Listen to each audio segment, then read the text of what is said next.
Good evening. I'm Jamaal Bowman, a member of Congress representing New York's 16th District. It is my honor to speak on behalf of the Working Families Party this evening. The Working Families Party is the party of unions and working people across the country. And tonight, I'm delivering our response to President Biden's address to Congress. We are emerging from the catastrophic failures of the Trump administration, where hundreds of thousands died because of Donald Trump and tens of millions lost their jobs. We now have a president and a White House capable of leading our nation out of the pandemic. Shots are going into arms, COVID infections, hospitalizations, and deaths are all down nationwide. And we are investing historic levels of stimulus to ensure people have more money in their pockets. Perhaps what I'm most proud of is the way we've attacked education inequity. Finally, our Title I schools are getting what they need to open safely and address the issue of historic underfunding. And I was pleased to hear President Biden propose expanding free public education to include pre-K and community college. All of that is good. It's powerful and is going to make a big difference. But the crises we're facing go well beyond the COVID-19 pandemic. While the richest billionaires got $1 trillion richer during the pandemic, more than 10 million families are behind on rent today, and there are 8 million fewer jobs than a year ago. The climate crisis continues to ravage our communities, and scientists tell us we're running out of time to act.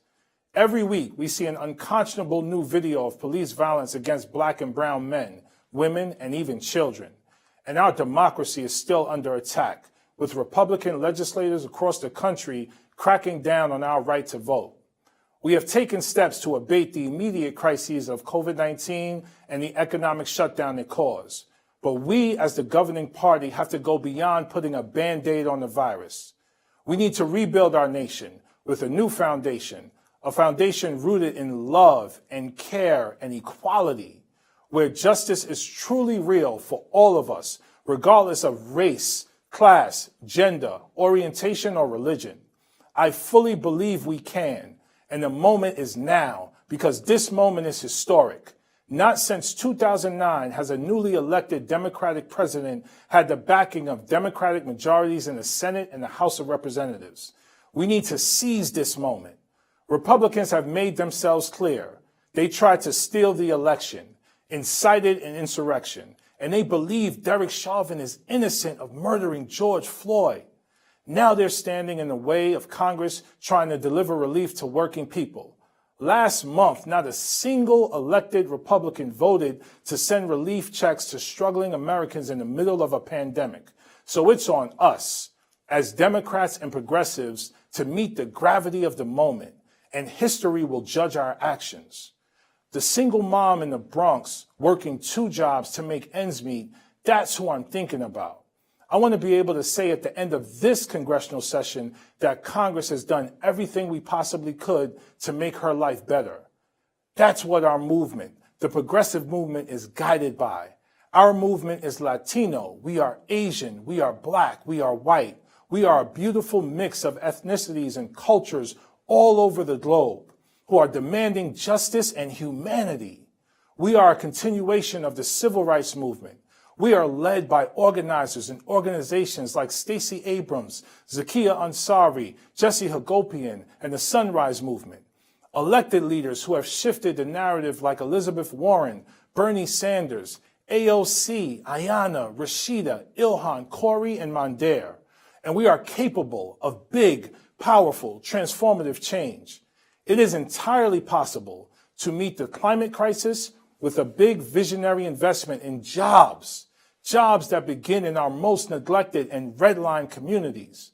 We must build a civilian climate corps that employs millions of Americans to do good work of transforming our energy system and our society.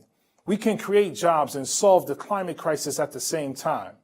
We need a Green New Deal for public housing, as my colleague and friend, Congresswoman Ocasio-Cortez, has proposed.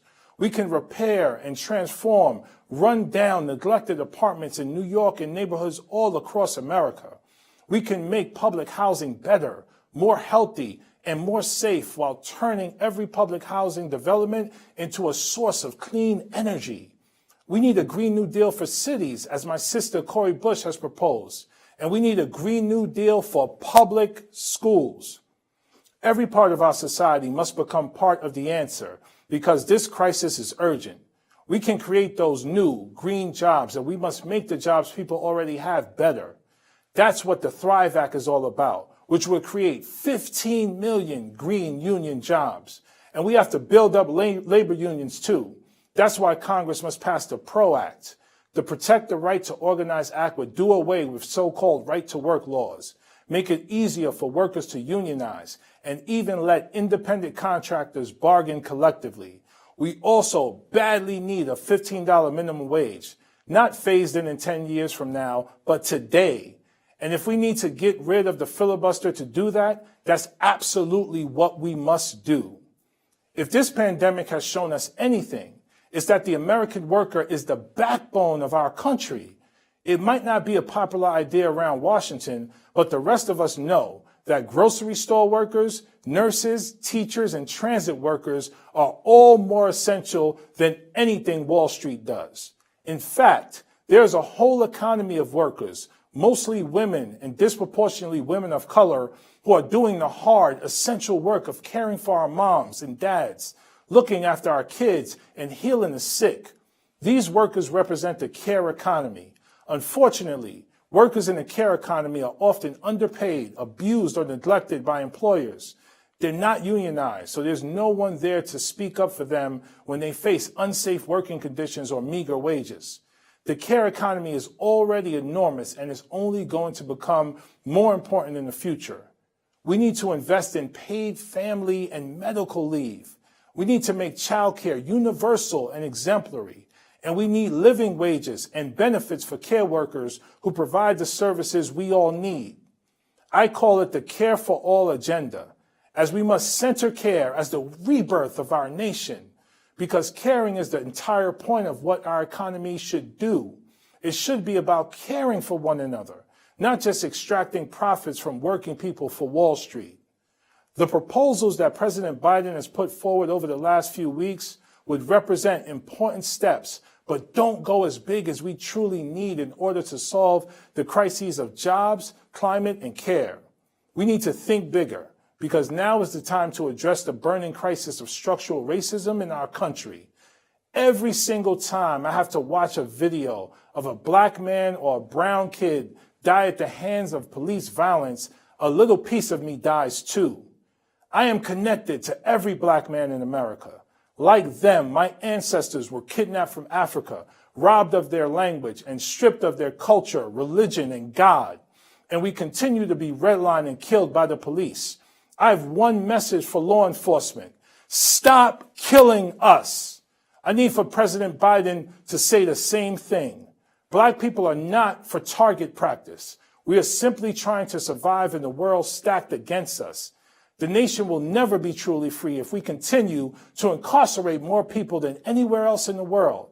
And as long as we invest more in jails, war, and police than we do in jobs, school, and children. We need to end qualified immunity for police, and we need to pass Ayanna Presley's People Justice Guarantee, because all we are asking for is accountability. Whether you're a clerk, a teacher, or a member of Congress, you should be held accountable for your actions. Police cannot be above the law. But also, let us finally step back and have honest conversations about race and racism in this country. Because it's not just police. It's housing discrimination and wage theft and black maternal mortality. It's environmental injustice and all of the ways racism is built into the very fabric of America. More than anything, America needs a process of truth and collective healing. We have to be honest with ourselves about the ugliness of our history and the discrimination that persists. Only then will we meet the ideals of our democracy and get one step closer to realizing the American experiment. One way to do this is passing H.R. 40, championed by the late John Conyers and the relentless Sheila Jackson Lee. Let's study the need to repair the harms of our history. Only then will we all be truly free. We are in this moment because of you, because of organizers across the country demanding progressive change. The same organizers that put President Biden in the White House and won Georgia for Democrats. But we can't stop, and we won't stop, until we are all truly free to thrive and make the world a better place, one in which all of us can thrive together. But we need your help. From the abolitionists to the suffrage movement to the lunch counter sit-ins, visionary Americans like you have always helped bend the arc towards justice. We need all who believe in a multiracial democracy and are ready to move forward together in love to become a part of our movement. Join us. Help us build a better world. It's as simple as texting Go Big to 30403. Thank you. Peace and love to you and your family.